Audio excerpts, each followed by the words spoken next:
Class 11th के बच्चों को अनुसर का एक बार नमस्कार। Very very good evening to all of you. बच्चों कैसे हैं, ठीक हैं आप?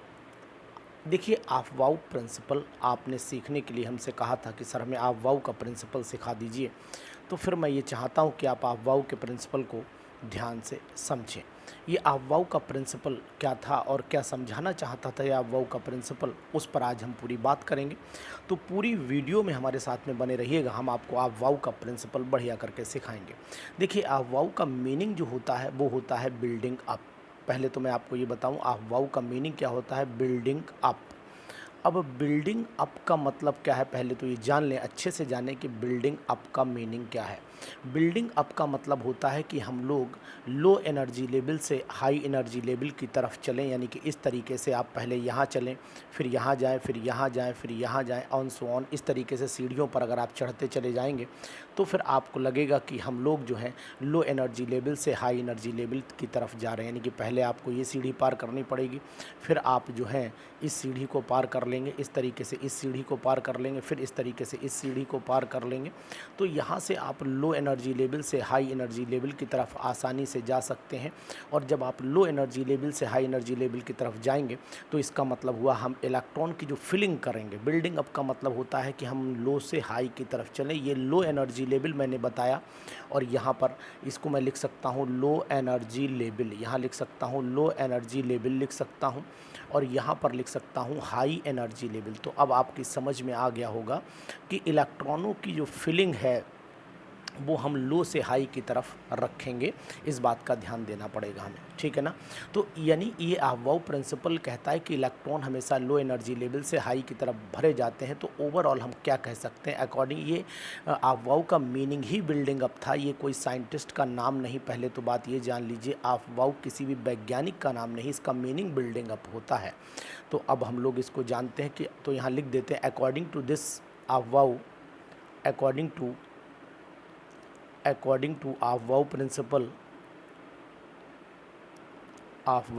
प्रिंसिपल सिद्धांत है ये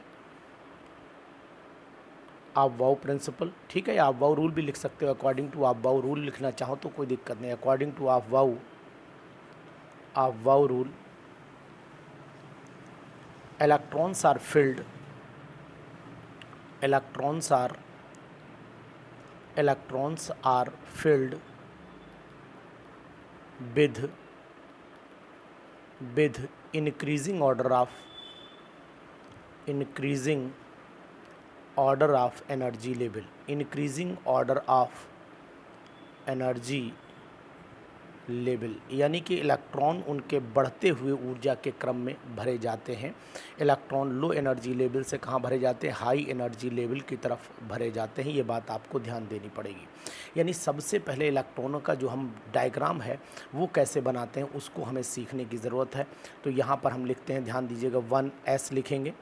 चलिए यहाँ पर मैं लिख लेता हूँ 1s, यहाँ पर लिख देता हूँ 2s, यहाँ पर लिख देता हूँ 3s, यहाँ पर लिख देता हूँ 4s, यहाँ पर लिख देता हूँ 5s, यहाँ पर लिख देता हूँ 6s, यहाँ पर लिख देता हूँ 7s। इसी के आगे कंटिन्यूएशन में मैं यहाँ पर 2p लिख देता हूँ, यहाँ पर 3p लिख देता हूँ, यहाँ पर 4p लिख देता हूँ, यानी ऊपर से एक छोड़ देना है और यहाँ से एक लिखते रहना है। 5p लिख देना है, यहाँ 6p लिख देना है, यहाँ 7p, मतलब ऊपर से एक छोड़ना है। ध्यान देंगे, ऊपर से एक छोड़ना है। इसी के आगे फिर हम लोग क्या करेंगे, यहाँ पर चले आते हैं, यहाँ से फिर एक छोड़ दीजिए, यहाँ 3d, यहाँ पर चले आइए 4d, यहाँ पर चले आइए 5d, यहाँ पर चले आइए 6d, ठीक है, यहीं तक लिख दीजिएगा। इसके बाद आप चले आइए लास्ट में, यहाँ पर फिर एक छोड़ दीजिए 4f, यहाँ पर 5f, यहाँ तक रहिएगा आप, ठीक है। इलेक्ट्रॉनिक की जो फिलिंग है वो कैसे होनी है, सबसे पहले आप ये जानिए कि s में मैक्सिमम, s में अधिकतम 2 इलेक्ट्रॉन हो सकते हैं। p में अधिकतम, p सब सेल की बात कर रहा हूँ, ध्यान देना, p सब सेल में अधिकतम 6 इलेक्ट्रॉन हो सकते हैं। d सब सेल में अधिकतम 10 इलेक्ट्रॉन हो सकते हैं, और f सब सेल में अधिकतम 14 इलेक्ट्रॉन हो सकते हैं, इस ऑर्डर में। तो सबसे पहले 1s तब तक भरेंगे जब तक कि इसके पूरे इलेक्ट्रॉन 2 ना हो जाएं, और जब ये पूरी भर जाए तो हम लोगों को एक राउंड ऐसे जाना है, फिर घूम करके आना है, यानी कि 2s भरेंगे और 2s तब तक भरेंगे जब तक इसमें 2 पूरे ना हो जाएं। फिर इसी तरीके से हम लोग 2p भरेंगे और 2p तब तक भरते रहेंगे जब तक यहाँ 6 ना हो जाएं।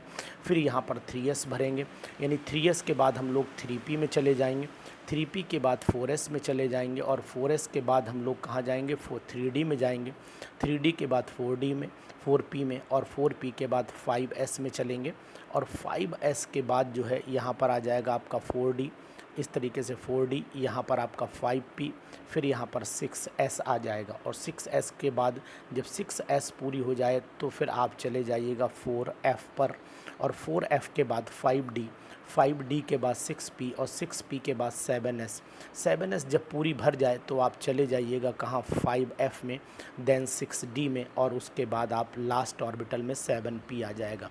तो अब आपको यहाँ ज़रूर लग रहा होगा कि सबसे पहले हमें 1s भरनी है, फिर आपको 2s भरनी है, फिर आपको 2p भरनी है, फिर आपको 3s भरनी है, फिर आपको 3p भरनी है, फिर आपको 4s भरनी है, फिर आपको 3d, फिर 4p, फिर 5s, फिर 4d, फिर 5p, फिर 6s और फिर 4f, फिर 5d, फिर 6p, फिर 7s और फिर 5f, फिर 6d और देन 7p। ये हमारा एक ऑर्डर रहना चाहिए।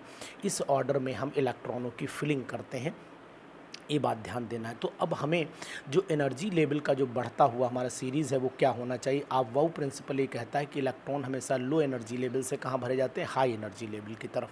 तो सबसे लो एनर्जी लेवल अभी आपको कहाँ दिख रहा है, सबसे लो एनर्जी लेवल 1s में दिख रहा है, फिर आप 2s में जाते हैं, फिर आप 2p में जाते हैं, फिर आप 3s में जाते हैं, फिर आप 3p में जाते हैं, उसके बाद 4s में जाते हैं, फिर आप 3d में जाते हैं, फिर आप 4p में जाते हैं, 4p के बाद फिर आप 5s में जाते हैं, 5s के बाद 4d एंड सो ऑन। यही क्रम जो मैंने ऊपर बनाया है ये चलता रहता है और आप इसमें इलेक्ट्रॉनों की फिलिंग कर लेते हैं, ठीक है ना।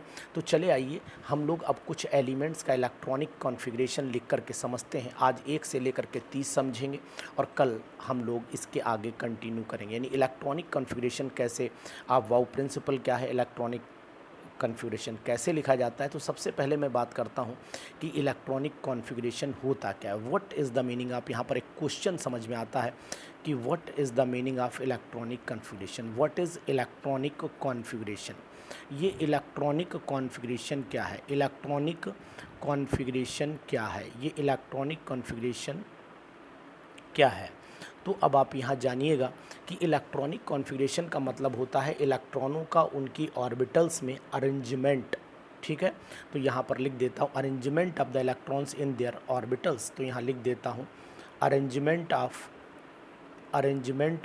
Electrons, arrangement of electrons in their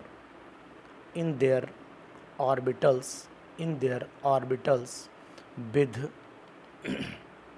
increasing order of energy level, with increasing order of energy level. तो एनर्जी लेवल के बढ़ते हुए क्रम में इलेक्ट्रॉनों का भरना, उनका अरेंजमेंट करना क्या कहलाता है, हमारा इलेक्ट्रॉनिक कॉन्फ़िगरेशन कहलाता है। तो यहाँ पर ये क्वेश्चन हमारा बन जाता है। अब एक एक करके हम कुछ एलिमेंट के इलेक्ट्रॉनिक कॉन्फ़िगरेशन सीखते हैं। चलिए शुरुआत कर लेते हैं सबसे पहले हाइड्रोजन से। हाइड्रोजन का एटॉमिक नंबर 1 होता है और एक ही इलेक्ट्रॉन भरना है तो 1s1 कर दीजिए, ठीक है। इसी तरीके से हमें हीलियम का भरना है तो हीलियम में भाई 2 इलेक्ट्रॉन होते हैं तो यहाँ पर आप 2s2 कर, यहीं पर आप अभी 1s ही रखिए क्योंकि अभी आपके पास एक हीलियम 2 है तो यानी 2 इलेक्ट्रॉन 1s2 कर सकते हैं। इसके बाद अगर आप लिथियम में चलते हैं तो लिथियम में आपके 3 इलेक्ट्रॉन है तो 1s3 नहीं करेंगे, 1s3 गलत हो जाएगा। हमें क्या करना है, अधिकतम s में 2 ही रह सकते हैं ना, तो इसका मतलब यहाँ पर 1s2 और फिर इसके बाद 2s में 1 डाल देते हैं। फिर इसी सीरीज़ में हम यहाँ पर बेरिलियम ले लेते हैं, 4 होता है तो यहाँ पर 1s2 कर देते हैं और 2s2 कर देते हैं। इसी तरीके से 5 हमारा बोरॉन का हो जाता है। तो अब हम चीज़ समझ गए होंगे ना कहाँ चलना है, 1s2 चलना है, 2s2 चलना है और आपका 2p1। अब ये 1 तब तक भरता रहेगा जब तक कि यहाँ पर पूरे 6 इलेक्ट्रॉन नहीं हो जाते हैं। यानी अब हम यहाँ से चलेंगे 6 कार्बन अगर भरना पड़े तो यहाँ भरेंगे 1s2, 2s2, 2p, 2 भर देंगे, ठीक है। 7 का नाइट्रोजन भरना पड़े तो यहाँ क्या भरेंगे 1s2 2s2 2p 3 भर देंगे। इसी तरीके से 8 ऑक्सीजन अगर भरना पड़ा तो हम यहाँ पर क्या भरेंगे 1s2 2s2 2p 4 भर देंगे। तो आज हम 30 तक लिखेंगे, इसके बाद कल कंटिन्यू करते हैं। फिर हम 9 फ्लोरीन पर आ जाते हैं और 9 फ्लोरीन पर क्या लिखेंगे 1s2 2s2 2p 5 लिख देंगे। देखो 2 2 4 और 5 9 हो गए। इसी तरीके से नियॉन 10 लिखेंगे और नियॉन 10 जब लिखा जाएगा तो 1s2 2s2 2p 6। अब यहाँ p पूरी कंप्लीट हो चुकी। यहाँ तक आते आते आपने देखा कि यहाँ पर आपकी 1s2 2s2 कंप्लीट हो चुकी, यहाँ पर p भी कंप्लीट हो चुकी है। इसके बाद अगर हम लोग 11 से चलते हैं तो 11 सोडियम का होता है और electronic configuration 1s2 2s2 2p 6 हो गया। अब एक इलेक्ट्रॉन बचा जो 3s1 में भेज देंगे। इसी तरीके से मैग्नीशियम 12 का लिखिएगा तो 1s2 2s2 2p 6। अब हमारे पास 6 4 10 हो गए तो जुड़ते जाओ 2 2 4 और 6 10 हो गए तो यहाँ 3s2 हो जाएगा। इसी तरीके से 13 अगर एल्युमिनियम लिखना है तो हमें लिखना पड़ेगा 1s2 2s2 2p 6 और 3s3 नहीं करेंगे 3s2 और 3p में एक डालेंगे। अब ये 3p तब तक कंप्लीट करेंगे जब तक कि हमें इसके इलेक्ट्रॉन पूरे 6 नहीं कर जाते हैं, तब तक हम इसे कंप्लीशन की तरफ ले चलेंगे। तो 14 सिलिकॉन पर चल लेते हैं तो यहाँ 1s2 2s2 2p6 3s2 3p2 हो गया। चौथा देखो 6 4 10 दोबारा 2 14। इसके बाद 15 फॉस्फोरस पर आ जाते हैं 1s2 2s2 2p6 3s2 3p3 आ जाएगा। इसी तरीके से 16 सल्फ़र आ जाते हैं तो 1s2 2s2 2p6 3s2 3p4 पर आ जाते हैं। 17 क्लोरीन पर आ जाते हैं तो यहाँ पर 1s2 2s2 2p6 3s2 3p5 हो जाता है 3p5 हो जाता है। उसके बाद चले आइए 18 आर्गन पर 18 आर्गन यानी अब यहाँ पर पूरा हो जाने वाला है 1s2 2s2 2p6 3s2 3p6 हो जाएगा। अब यहाँ पर भी देखा आपने कि p हमारी कंप्लीट फिलअप हो चुकी है। तो अभी आप देख रहे हैं कि पहले हमने क्या फिलअप की, आप नोट करिए 1s2 वाली कंप्लीट की, फिर नियॉन वाली कंप्लीट की, फिर हमने दूसरी स्टेप आर्गन की कर दी। अब इसके बाद 19 से चलते हैं। 19 किसका होता है पोटेशियम का। तो यहाँ 1s2 2s2 2p6 3s2 3p6। अब यहाँ 4s पे 1 आ जाएगा। इसी तरीके से 20 कैल्शियम पर आ जाइए। यहाँ लिखते हैं 1s2 2s2 2p6 3s2 3p6 4s2 हो जाता है। तो ये हमारा कंप्लीट हुआ कैल्शियम तक का। तो बहुत आसानी से आप लिख सकते हैं, कोई दिक्कत नहीं। इनके इलेक्ट्रॉनिक कन्फिग्रेशन बाकी मैं आपकी मदद करूंगा ही करूंगा। अब यहीं से हम लोग शुरुआत कर लेते हैं 21। तो 21 जो होता है वो स्कैंडियम होता है। फिर आपका टाइटेनियम होता है 22 है। इसके बाद वेनेडियम होता है 23। फिर क्रोमियम होता है 24। फिर आपका मैंगनीज़ होता है 25। फिर आयरन होता है 26। तो इनके इलेक्ट्रॉनिक कॉन्फ़िगरेशन भी हम लोग लिख लेते हैं। यहाँ लिखेंगे 1s2 2s2 2p6 3s2 3p6 और आप 4s में 4s2 और 3d यहाँ पर 1 लिख लेते हैं, ठीक है। इसी तरीके से हम यहाँ पर 1s2 2s2 2p6 3s2 3p6 4s2 3d2, ठीक है ना भाई। अब यहाँ पर देखो 6 4 10 दोबारा 6 18 2 20 और एक ही बचा 21 डी में। अब डी में चलाते रहिए। अब 1s2 2s2 2p6 हो जाता है 2p6। फिर 3s2 3p6 4s2 3d3 हो जाता है। जैसे क्रोमियम पर चलते हैं तो 1s2 2s2 2p6 3s2 3p6 4s2 और 3d4 जैसे ही लिखा तो अब आप इसे नोट करिए, ये हो गया गलत। इसका मतलब है कि अब डी ऑर्बिटल में हमेशा ध्यान दो, जब भी डी ऑर्बिटल में 4 इलेक्ट्रॉन हो तो ये चाहता है कि उसके 5 हो जाएं, तो एक इलेक्ट्रॉन कूद करके यहाँ चला जाता है। ये क्यों होता है? क्योंकि ये हाफ फिल्ड होता है, और ये हाफ फिल्ड जब होगा, जब ये हाफ फिल्ड हो जाएगा तो मतलब स्टेबल हो जाएगा, और कोई भी चीज़ अपने आप को स्टेबल करना चाहती है। डी में कभी भी 9 नहीं होंगे, ये खट से जंप करके डी में 10 हो जाएंगे, क्योंकि ये फुल फिल्ड है, और फुल फिल्ड भी हमेशा कैसी होती है? स्टेबल होती है। ये बात ध्यान देने वाली है। तो इसका मतलब अब हम इस कन्फिग्रेशन को क्या करेंगे? ठीक करेंगे। यानी कि आप जब लिखेंगे तो 4s का एक इलेक्ट्रॉन कुदा देंगे और 3d में पहुंचा देंगे, तो ये स्टेबल हो गया, क्योंकि 3d इसके बाद अब नहीं आएगी, इसलिए चाहती कि उसके पूरे इलेक्ट्रॉन हो जाएं, और यहाँ पर बाद में अभी अवेलेबिलिटी रहेगी तो इलेक्ट्रॉन आसानी से आ जाएंगे। तो अब इसी तरीके से अब हम लोग नेक्स्ट जब लिखेंगे तो 1s2, 2s2, 2p6, 3s2, 3p6, पहले इसे पूरा करेंगे, 4s2 और 3d5। तो यानी कि अब चेक कर लो, यहाँ पर 6 4 10, 2 12, 6 18 और 5 23 और 1 24 हो गया। यहाँ चेक करिए, 6 4 10, 2 12, 6 18, 2 20, 5 25 हो गया।